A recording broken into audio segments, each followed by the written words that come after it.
Inside OJ's head. This is commentary from James Brown. No one will know what was inside OJ Simpson's head.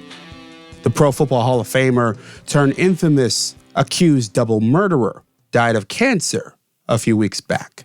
He was found not guilty in what was called the trial of the century. He was 76. His longtime lawyer, Malcolm Laverne, says Simpson's assets will be distributed in a, quote, cold, dispassionate manner.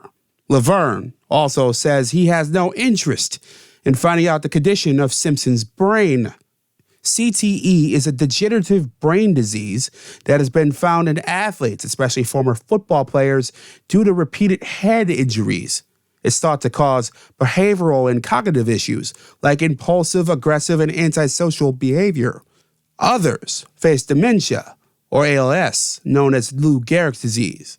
Hundreds of these athletes won a lawsuit against the NFL, who has since acknowledged the tie between football and CTE.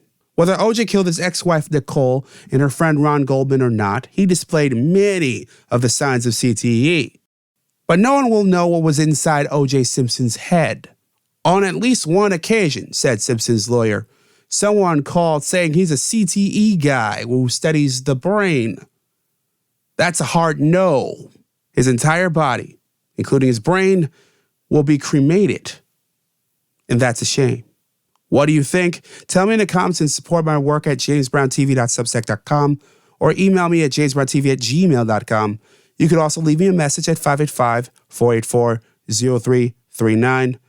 And if you like what I'm doing, share it with a friend.